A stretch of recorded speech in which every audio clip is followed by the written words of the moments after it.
दोस्तों आज हम देखेंगे इतिहास। क्या देखेंगे? इतिहास या फिर हिस्ट्री देखते हैं। देखिए इतिहास जो है कितने शब्दों से मिलकर बना हुआ है? वो 3 शब्दों से मिलकर बना है। एक बना है इति, धन हा, धन आस। ओके, इतिहास कितने शब्दों से मिलकर? 3 शब्दों से मिलकर बना है। इति, धन हा, धन आस। इसका अर्थ होता है ऐसा निश्चित रूप से हुआ है। कैसा? ऐसा निश्चित रूप से हुआ है। ऐसा निश्चित रूप से हुआ है। तो कुल मिलाकर हम ये कह सकते हैं कि इतिहास अतीत को जानने का एक साधन है। किसका? अतीत को जानने का एक साधन है। तो अतीत का यहाँ तात्पर्य क्या है? जैसे अतीत है तो अतीत का हम तात्पर्य भी समझ लेंगे। अतीत का क्या तात्पर्य है? अतीत का यहाँ पे तात्पर्य होता है किसी देश या उस राष्ट्र या उस देश की संस्कृति और सभ्यता। ओके, संस्कृति और सभ्यता, उस देश या उस राष्ट्र की संस्कृति और सभ्यता। इतिहास कितने शब्दों से मिलकर बना है?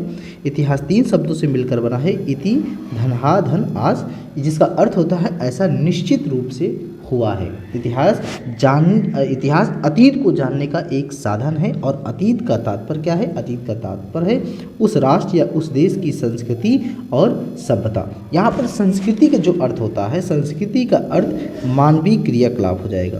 क्या हो जाएगा? मानवीय क्रियाकलाप हो जाएगा। मानवीय क्रियाकलाप हो जाएगा। और यहीं पर सभ्यता का मतलब हो जाएगा भौतिक पहलू। उसके जो भी भौतिक पहलू हैं वो हो जाएगा। ओके, तो भौतिक पहलू हो जाएगा। अब प्राचीन समय में भारतीय उपमहाद्वीप को क्या कहा जाता था? भारतवर्ष कहा जाता था। पुराने समय में क्या कहा जाता था? भारतवर्ष कहा जाता था। अर्थात भरतों की भूमि कहा जाता था। इसको क्या कहा जाता? भरतों की भूमि कहा जाता था। यहाँ तक बात क्लियर है? ठीक है। तो विष्णु पुराण में समुद्र के उत्तर में, अब एक विष्णु पुराण है, अब ये सभी पता है पुराण कितने हैं? 18 हैं। तो 18 पुराणों में एक विष्णु पुराण है। तो विष्णु पुराण में क्या बताया गया है? विष्णु पुराण में बताया गया कि समुद्र के उत्तर में, अब समुद्र के उत्तर में और हिमालय के दक्षिण में जो स्थित है वह भारत देश है। और वहाँ की संतति क्या है? भारतीय है।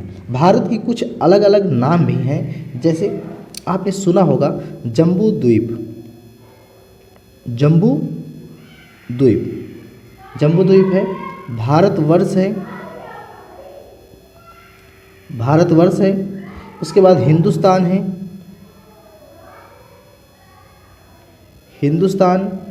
इंडिया। उसके बाद इंतु चाइनीज़, जो चीनी यात्री आए थे उन्होंने भारत को इंतु नाम से संज्ञा दिया था, या फिर इंतु नाम ही बोला था भारत को। चीनी यात्रियों ने इंतु नाम दिया था। बात क्लियर हो गई? चलिए यहाँ तक चलते हैं आगे। एक बार हम फिर से रिवीजन कर लेते हैं। हिस्ट्री यानी कि इतिहास जो है 3 शब्दों से मिलकर बना है। इति, धन हा, धन आस, जिसका अर्थ होता है ऐसा निश्चित रूप से हुआ है। इतिहास अतीत को जानने का एक साधन है। और अतीत का तात्पर्य क्या है? अतीत का तात्पर्य उस देश या उस राष्ट्र की संस्कृति और सभ्यता। और जहाँ पर संस्कृति का अर्थ होता है मानव के या मानवीय क्रियाकलाप, मानव के जो भी समस्त क्रियाकलाप है वो हो जाएंगे। और सभ्यता का मतलब हो जाएगा भौतिक पहलू हो जाएगा। ओके, यहाँ तक बात समझ में आ गई। फिर आगे है भारतवर्ष, यानी कि प्राचीन समय में भारतीय उपमहाद्वीप को भारतवर्ष कहा जाता था, जिसका अर्थ होता था भरतों की भूमि। विष्णु पुराण में कहा गया कि समुद्र के उत्तर में और हिमालय के दक्षिण में जो स्थित है वह भारत देश है, तथा वहाँ की संतति क्या है? भारतीय है। अब देखो, अगर आप यहाँ पे देखेंगे ऐसे, यहाँ पे क्या है? समुद्र है। और यहाँ पे क्या है? हिमालय है।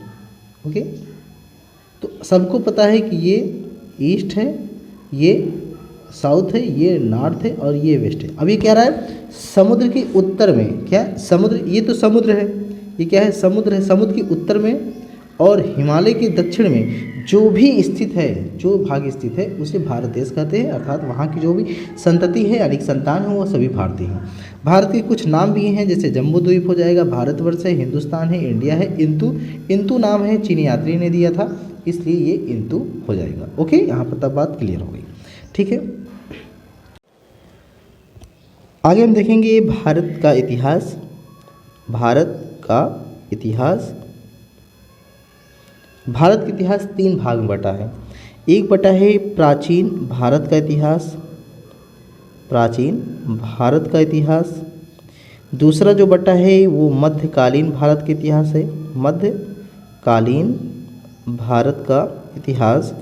और फिर आधुनिक भारत का इतिहास। हमें यही पढ़ना है, यही तीनों को पढ़ना है, आधुनिक भारत का इतिहास। अगर हम इतिहास की बात करें, इतिहास को कितने खंडों में बांटा गया है, तो इतिहास जो है आप देखेंगे तो यहाँ पे विश्व इतिहास भी एक टॉपिक पड़ जाता है, इसलिए हम 4 भी कह सकते हैं। तो हमें भारत का इतिहास पढ़ना है तो हमें 3 भाग में चलना है, प्राचीन भारत का इतिहास, मध्यकालीन भारत का इतिहास और फिर आपका आ जाता है आधुनिक भारत का इतिहास। यहाँ तक क्लियर हो गया? ठीक है, तो अब हम इसकी स्रोत पढ़ लेंगे कि प्राचीन भारतीय इतिहास के जो स्रोत हैं वो कौन कौन से स्रोत हैं। तो प्राचीन भारत के इतिहास के हम स्रोत के बारे में देखेंगे, इसकी स्रोत कौन कौन से हैं। ओके, प्राचीन भारत के इतिहास के स्रोत कौन कौन से हैं हम वो देख लेते हैं। इसके हम 2 ही स्रोत देखते हैं। एक स्रोत क्या है, एक स्रोत आपका पुरातात्विक स्रोत है और दूसरा स्रोत है साहित्यिक स्रोत है। ये क्या हो जाएगा, साहित्यिक स्रोत, और दूसरा हो जाएगा पुरातात्विक स्रोत। ओके, यहाँ तक बात क्लियर हो गई, पुरातात्विक स्रोत और साहित्यिक स्रोत। साहित्यिक स्रोत में क्या क्या आता है, साहित्यिक स्रोत में आता है आपका धार्मिक साहित्य,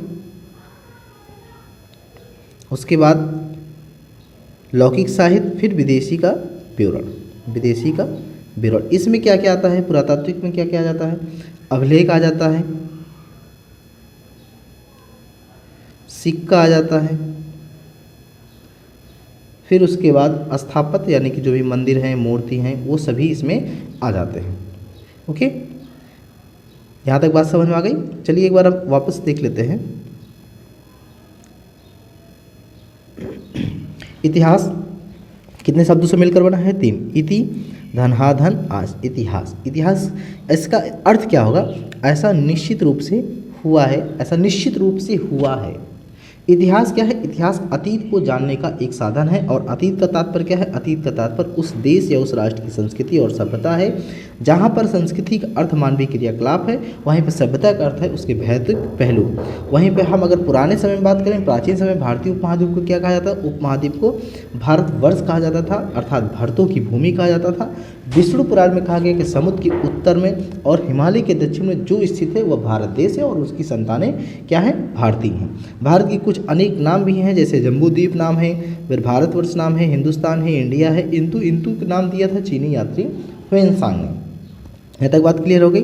उसके बाद भारत के इतिहास को कुछ हम भागों में बांट के देखते हैं। एक प्राचीन भारत का इतिहास है, मध्यकालीन भारत का इतिहास है, आधुनिक भारत का इतिहास है। तो यहाँ पर हम प्राचीन भारत का इतिहास पढ़ेंगे सबसे पहले।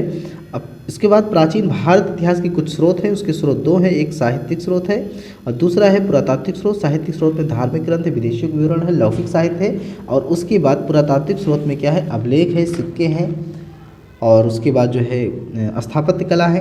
अगर हम साहित्यिक स्रोत में और भी बात करें तो जैसे महाकाव्य भी आ जाएगा, पुराण भी आ जाएगा, वैदिक साहित्य भी आ जाएगा, जैन और बौद्ध ग्रंथ भी आ जाएगा। यहाँ तक बात क्लियर हो गई। तो चलो आगे देखते हैं। आपको एक जानकारी के लिए बता दें कि बीसी और एडी में क्या अंतर है। बीसी और एडी में क्या अंतर है, देखो बीसी मतलब है कि ईसा मसीह के जन्म के पहले। ये क्या है, ईसा मसीह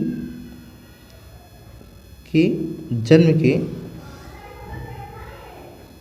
पहले, और ये है ईसा मसीह के जन्म के बाद, जन्म के बाद है। एडी क्या है, एनो डोमनी है। बिफोर क्राइस्ट क्या है, वो ईसा मसीह के जन्म के पहले है। ये बात यहाँ पर क्लियर कर लेना। चलिए हम कुछ और समझ लेते हैं। प्राचीन भारत का इतिहास, हम इसको भी थोड़ा बहुत समझ लेते हैं। प्राचीन भारत का इतिहास, इसको हम 3 खंड में वापस बांटते हैं। कितने खंड में? 3 खंड में। एक हो जाएगा प्रागैतिहासिक काल,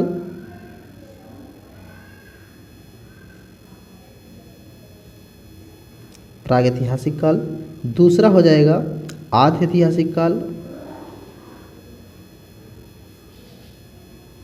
और तीसरा हो जाएगा ऐतिहासिक काल। ओके, एक प्रागैतिहासिक काल, दूसरा है आधि ऐतिहासिक काल, तीसरा है ऐतिहासिक काल। प्रागैतिहासिक काल में क्या है? हमें कोई भी लिखित साक्ष्य नहीं मिला है। क्या नहीं मिला है? कोई भी लिखित साक्ष्य हमको नहीं मिला है। ओके, कोई भी लिखित साक्ष्य हमको नहीं मिला है। और उसके बाद हम इसकी जानकारी के स्रोत के बारे में जानेंगे। तो कैसी जानकारी है? तो हमें 3 चीज़ से जानकारी मिलेगी। एक, मिट्टी के जो बर्तन हैं, बर्तन हो गए और खिलौने हो गए। मिट्टी के बर्तन और खिलौने, और वहीं पर कुछ पत्थर के उपकरण, पत्थर के क्या उपकरण या औजार कह सकते हैं, पत्थर के उपकरण या औजार। तो प्रागैतिहासिक काल में लिखित साक्ष्य तो है ही नहीं। अगर हमें जानकारी मिलती है तो कैसे मिलती है? मिट्टी के बर्तन और खिलौने से मिलती है, फिर पत्थर के उपकरण से मिलता है। इसका एग्जाम्पल क्या देख सकते हैं? इसका एग्जाम्पल हम देख सकते हैं पाषाण काल। क्या देख सकते हैं? पाषाण काल। ओके, यहाँ तक बात क्लियर हो। पाषाण काल। अब आदि ऐतिहासिक की बात करते हैं। तो आदि ऐतिहासिक की अगर हम बात करते हैं तो आदि ऐतिहासिक में क्या है? आदि ऐतिहासिक में लिखित साक्ष्य तो है। क्या है? लिखित साक्ष्य मिला है, लेकिन ये पढ़ा नहीं जा सका, ये पढ़ा ही नहीं जा सका। उदाहरण क्या है? सिंधु घाटी सभ्यता हो जाएगा और वैदिक सभ्यता हो जाएगा। क्या हो जाएगा? वैदिक सभ्यता हो जाएगा। बात क्लियर? सिंधु घाटी सभ्यता, वैदिक सभ्यता हो जाएगा। और अगर हम बात करें प्रागैतिहासिक काल में तो लिखित साक्ष्य है ही नहीं, लिखित साक्ष्य नहीं है, लेकिन इसकी जानकारी के स्रोत क्या हैं? इसके जानकारी के स्रोत हैं पत्थर के उपकरण है, मिट्टी के खिलौने हैं और मिट्टी के बर्तन भी हैं। तो इस वजह से हम जान जाते हैं कि ये प्रागैतिहासिक काल में है। तो इसका उदाहरण क्या है? पाषाण काल है। और आदि ऐतिहासिक काल का उदाहरण क्या है? सिंधु घाटी सभ्यता, वैदिक सभ्यता। अब यहाँ पर आप ये सोच रहे होंगे नहीं, वैदिक सभ्यता में तो ठीक ठाक जो है लिखा हुआ है, पढ़ा भी जा सकता, तो ऐसा नहीं है। तो वैदिक सभ्यता में उत्तर वैदिक काल की बात जो भी घटनाएं हैं उसको पढ़ा जा सकता था। उसके पहले की जो घटनाएं हैं ऋग वैदिक काल वगैरह में, उसमें क्या है कि लोग एक दूसरे को बोलते थे, वो सुनते थे तो वो दूसरे को पास करते थे। यानी कि जैसे मैं हूँ, मैं दूसरे को बता रहा हूँ, दूसरा जो है तीसरे को बताएगा, तीसरा चौथा को बताएगा, चौथा पाँचवें को बताएगा। इसी तरह क्या है क्रमिक रूप से चलता चला आ रहा था। तो उसमें कोई लिखित कोई जो है मिला ही नहीं, ऐसे श्रोता करके वो चला गया। और सिंधु घाटी सभ्यता में लिखत तो मिला है लेकिन अभी तक पढ़ा नहीं जा सका है उसकी। ठीक है, और ये कैसी लिपि है? भावात्मक लिपि है। और हम ऐतिहासिक की बात करते हैं तो ऐतिहासिक में लिखित भी मिली है और पढ़ा भी जा सका है। तो इसका एग्जाम्पल क्या होगा? इसका एग्जाम्पल जो होगा वो 6ठी शताब्दी ईसा पूर्व के बाद की जितनी भी घटनाएं होंगी वो सभी घटनाएं हो जाएंगी। ओके, यहाँ तक बात समझ में आ गया होगा। चलिए आगे हम देखते हैं। आगे अब हम आते हैं पुरातात्विक स्रोत पे।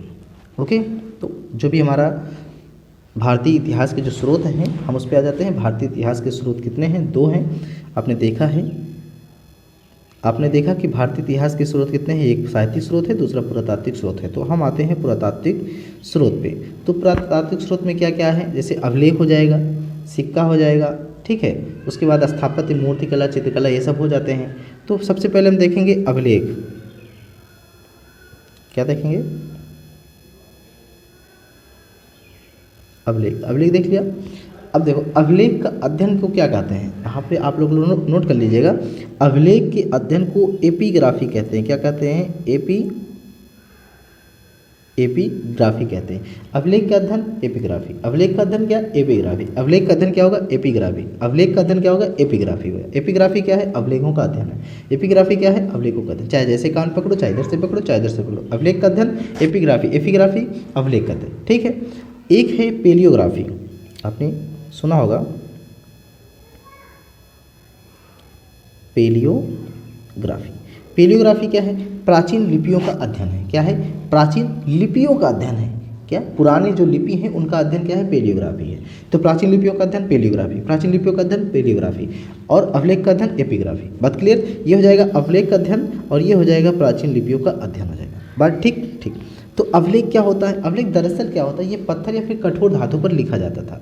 इसमें क्या लिखा जाता था? शासक के जो आदेश होते थे उनको लिखा जाता था, ताकि लोग देख सकें, समझ सकें, पढ़ सकें, जान सकें। यहाँ तक बात समझ में आ गई? चलो, लिखने की सबसे पुरानी प्रणाली हमें कहाँ से मिली है? हड़प्पा से मिली है। लेकिन क्या वो पढ़ा जा सकता है? नहीं, उसको आज तक पढ़ा नहीं गया है। हड़प्पा में जो भी मुद्राएं मिली हैं, जो भी मोहरें मिली हैं, वो अपठनीय है। इसलिए हम कह सकते हैं लिखने की सबसे पुरानी प्रणाली हमें कहाँ से मिली है? हड़प्पा काल से मिली है, और वह अपठनीय है, यानी कि पढ़ा नहीं जा सकता है। इसलिए अगर हम बात करते हैं तो भारत में अशोक के लेखों को प्राचीन माना जाता है। जो अशोक के लेख हैं उसे क्या माना गया है? प्राचीन माना गया है। अशोक के लेख को प्राचीन मानने का क्या रीज़न हो सकता है? क्योंकि वो पढ़ा जा सका है। अशोक के जो लेख हैं,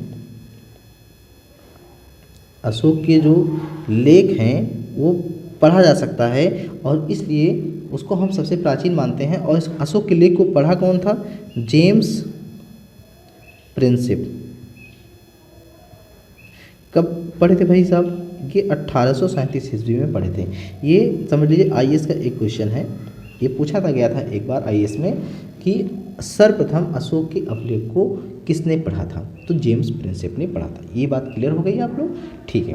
तो भारत में अशोक के लेखों को सबसे प्राचीन माना जाता है। अगर हम बात करें और अभिलेख की, तो एक है बोगजकोई से अभिलेख मिला है। आप लोग को पता होगा बोगजकोई कहाँ पे है? बोगजकोई मध्य एशिया में है। बोगजकोई क्या है? मध्य एशिया में है। ये सबसे प्राचीन अभिलेख है, करीब 1400 ईसा पूर्व के अभिलेख हैं। ये 1400 ईसा पूर्व के अभिलेख हैं। इसकी खोज किसने किया था? 1907 ईस्वी में इसकी खोज किए थे वीकलर महोदय ने।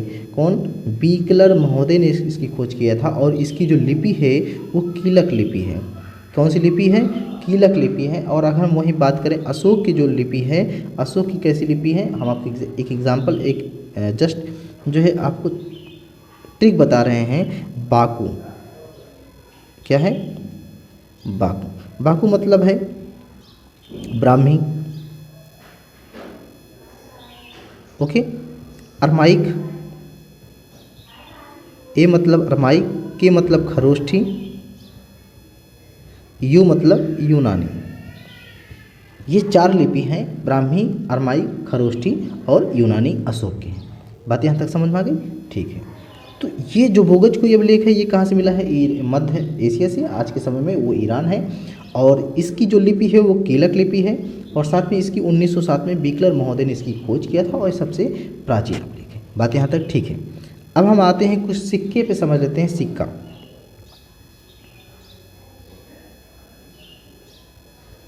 सिक्का।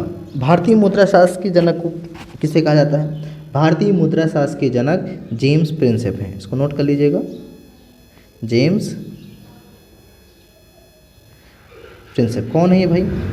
भारतीय मुद्रा शास्त्र के जनक हैं। भारतीय मुद्रा शास्त्र के जनक जेम्स प्रिंसेप है। और सिक्कों का अध्ययन क्या कहलाता है? सिक्कों का जो अध्ययन होगा वो क्या कहलाएगा? न्यूमेस्मेटिक्स। क्या कहलाएगा? न्यूमेस्मेटिक्स।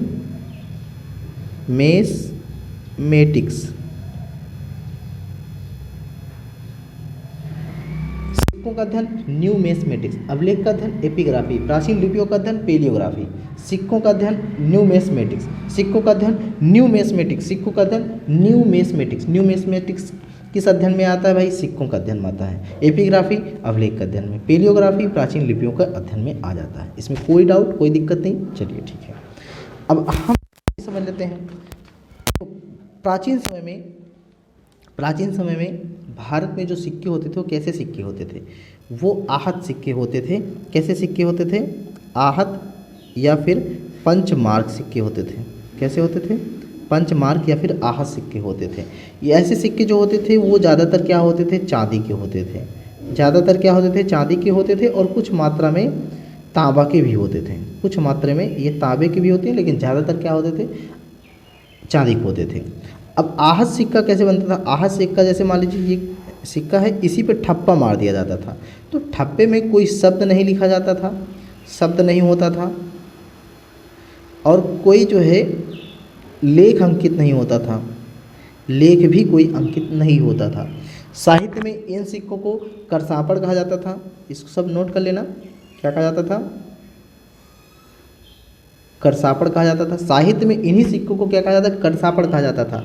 और भारत में हम आज बात करते हैं, भारत में पहली बार लिखित स्वर्ण सिक्का चलाने का श्रेय किसको दिया जाता है, तो इंडो ग्रीक यानी कि हिंद यवन शासकों को दिया जाता है। उस समय जो शासक था वो मिनांडर था। कौन शासक था, वो मिनांडर था। कौन शासक था, वो मिनांडर था। मिनांडर भारत में पहली बार, क्या, पहली बार लिखित स्वर्ण सिक्का, भारत में पहली बार लिखित स्वर्ण सिक्का चलाने का श्रेय किसको जाता है, इंडो ग्रीक शासकों को। इंडो ग्रीक शासकों को, और इंडो ग्रीक शासकों में उस समय शासक कौन था, मिनांडर था। अगर हम कुषाण शासकों में बात करते हैं तो कुषाण शासकों में सर्वप्रथम कौन चलाया था भाई स्वर्ण सिक्का, तो कुषाण शासकों में सर्वप्रथम चलाए थे बिमकडफिसेस। कौन चलाया था, बिमकडफिसेस, नोट कर लेना है। बिमकडफिसेस ये कौन से शासक हैं, ये कुषाण शासक हैं, कुषाण शासक हैं।